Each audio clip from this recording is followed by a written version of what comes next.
Dalam jaringan komputer, kita akan mengenal salah satu model jaringan yang biasa dikenal dengan OSI layer.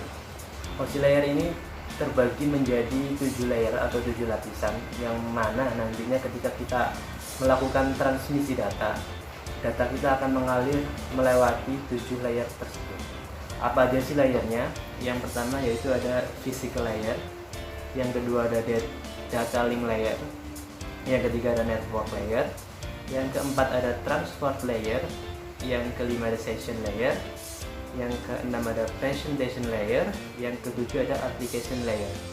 Jadi ketika kita melakukan transmisi data, nantinya data kita akan mengalir dari layer nomor 7 ke layer nomor 1 ya, jadi bukan dari nomor 1 ke nomor 7, tapi dari nomor 7 ke nomor 1, yaitu nantinya akan mengalir dari application layer sampai ke physical layer.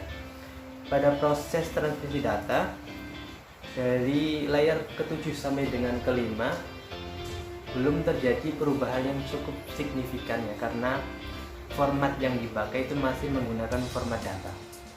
Nantinya di layer nomor 4 yaitu layer transport baru akan terjadi perubahan yang cukup signifikan ya. Karena nantinya file yang kita kirim di sini akan diubah menjadi bagian-bagian kecil, menjadi ukuran yang lebih kecil.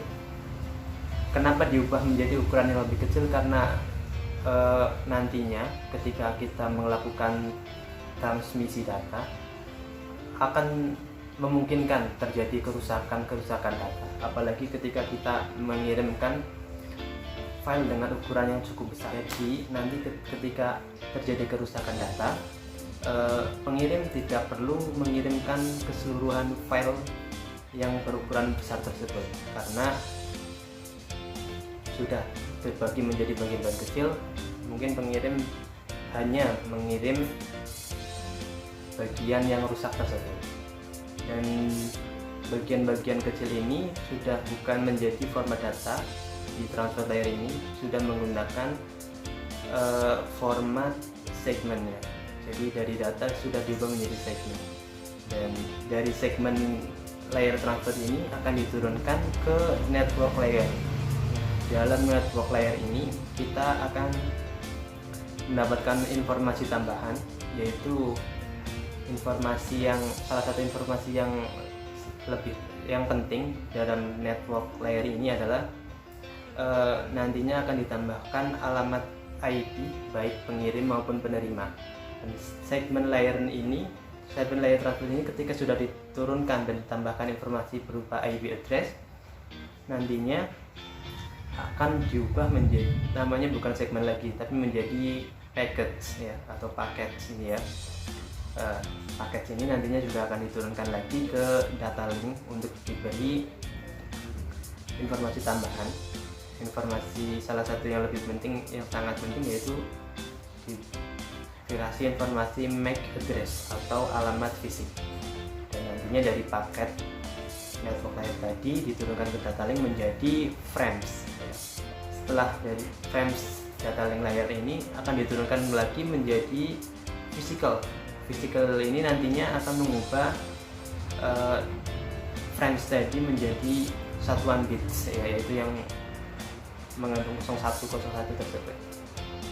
Dan setelah menjadi bits, nantinya baru akan ditransmisikan ke perangkat lain. Yaitu adalah proses transmisi data dari suatu perangkat ke perangkat lain menggunakan OSI layer. Untuk penerimanya bagaimana? Penerimanya berbeda dengan pengiriman atau transmisi data tadi. Untuk penerima nantinya data akan masuk melalui layer yang pertama sampai nantinya menjadi data di application layer. Jadi ketika data masuk, datanya masuk ke physical layer untuk dicek. Setelah valid masuk ke data link. Setelah valid nantinya masuk ke network layer, dicek apakah IP addressnya sama atau benar dari pengirim maupun penerimanya.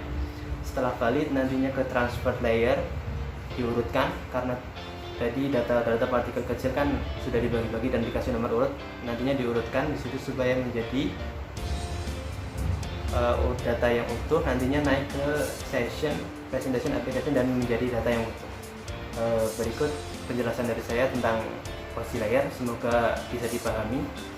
Pembahasan saya kali ini lebih fokus ke transmisi datanya, karena saya yakin untuk penjelasan salah satu per layernya teman-teman semuanya sudah tahu karena terdapat di modul pembelajaran masing-masing.